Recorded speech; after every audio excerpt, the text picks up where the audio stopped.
पंढरपूर पासून अवघ्या 15 मिनिटांच्या अंतरावर पंढरपूर करकंब रस्त्यावर धोत्रेज ग्रँड प्रायव्हेट लिमिटेड घेऊन आले आहेत पंचतारांकित सुविधांनी युक्त हॉटेल ग्रँड। तसेच पुण्या मुंबईच्या धर्तीवर सर्व सुविधांनी युक्त hotel Shriyash restaurant, veg non veg permit room bar, प्रशिक्षित कुक व होस्टिंग सेवा हॉटेल ग्रँड मध्ये उपलब्ध आहेत। 50 एसी रूम्स, 3500 स्क्वेअर फुटाचा सुसज्ज बकवेट हॉल, भव्य एसी सूट्स, टेरेस गार्डन, भव्य लॉन आणि चेंजिंग रूम सहित स्विमिंग टँक, प्रशस्त पार्किंगची सुविधा। पंढरपूर नजीक असलेल्या हॉटेल ग्रँड या सुसज्ज आणि पंचतारांकित सुविधांनी युक्त hotel grand, hotel Shriyas restaurant, veg non veg permit room बार, पंढरपूर करकंब रोड। संपर्क 02186 24 22 45।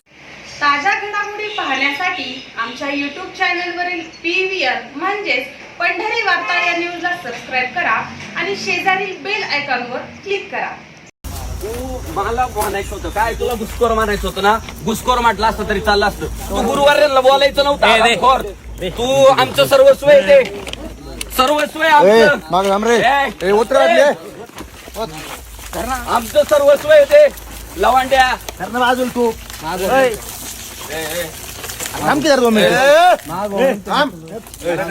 लवांड्या, तू परत गुरुवार्यांना जर बोलला ना, तू लक्षात ठेव, आम्हाला काय भिडायचंय ते भीड।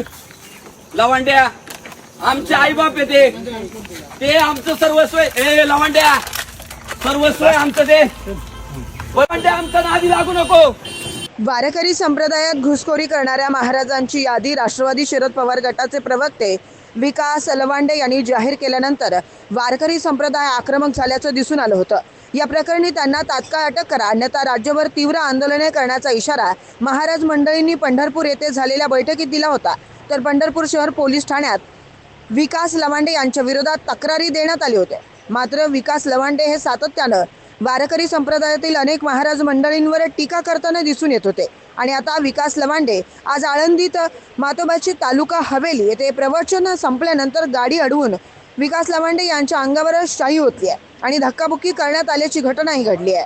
मातोबाची इथून पुण्याला जायला निघालेलो असताना रस्त्यात गावाच्या बाहेर आल्यानंतर वारकरी संप्रदायातील संग्राम भंडारे आणि काही 10-15 गोरक्षक होते, सगळेजण 2-3 गाड्या होत्या आणि त्या सगळ्या गुंडांनी मला रस्त्यात निर्जन स्थळी अडवलं। माझी गाडीवर मला उतरून माझ्या अंगावर 2-3 शाईच्या बाटल्या ओतल्या, मला धक्काबुक्की केली आणि 2 जणांच्याकडे रिव्हॉल्वर होते। ते सगळेजण मला जीवे मारण्याची धमकी देत होते। तितक्यात लोक जमत असताना ते मात्र तात्काळ पळून गेले। मी त्या सर्वांचा निषेध करतो। संग्राम भंडारे आणि त्याच्यासोबत आलेले सगळे जे काही 10-15 गुंड होते, गाड्या घेऊन आलेले, त्यांच्यावर पोलिसांनी तात्काळ कायदेशीर कारवाई करावी। मी लोणी काळभोर पोलीस स्टेशनला इथे फिर्याद देण्यासाठी आलेलो आहे। जोपर्यंत त्यांना सर्वांना अटक होत नाही तोपर्यंत लोणी काळभोर पोलीस स्टेशन येथे माझा सत्याग्रह सुरू राहणार आहे।